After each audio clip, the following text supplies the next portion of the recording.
সোনা দানা হীরা মোতি, সোনা দানা হীরা মোতি কিছুই আমি চাই না। কেন? আমি আমার দয়ার নবীর ভালোবাসায় দিওয়ানা, আমি আমার দয়ার নবীর ভালোবাসায় দিওয়ানা। সোনা দানা হীরা মোতি, সোনা দানা হীরা মোতি কিছুই আমি চাই না। আমি আমার দয়ার নবীর ভালোবাসায় দিওয়ানা, আমি আমার দয়ার নবীর ভালোবাসায় দিওয়ানা। দিবানা দিবানা নবীজির দিবানা, আমি আমার দয়ার নবীর ভালোবাসায় দিওয়ানা, আমি আমার দয়ার নবীর ভালোবাসায় দিওয়ানা।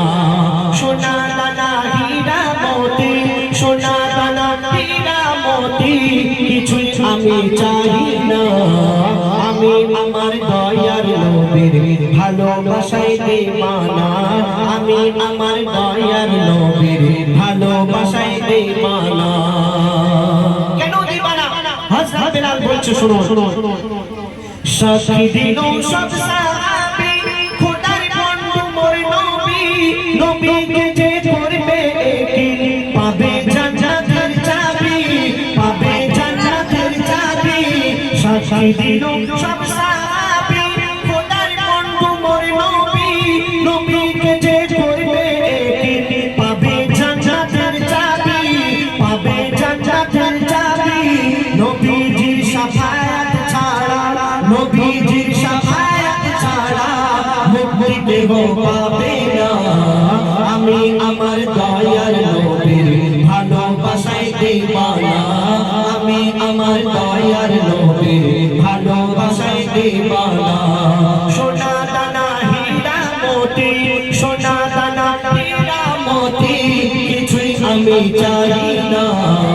আমি আমার দয়ার নবীর ভালোবাসায় দিওয়ানা, আমি আমার দয়ার নবীর ভালোবাসায় দিওয়ানা। আল্লাহ পাক আমার নবীজির উপরে 30 পারা কোরআন শরীফ নাযিল করেছেন। এই কোরআন শরীফ আমার নবীজিকে উদ্দেশ্য করে কি প্রমাণ দিচ্ছে শুনুন। কোরআন শরীফ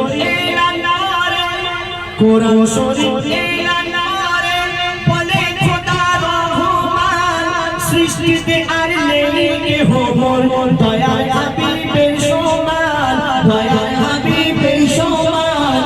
কোরআন শরীফ বলে খোদা রহমান সৃষ্টিতে আর নেই কেহ মোর দয়ার হাবিবের সমান, দয়ার হাবিবের সমান।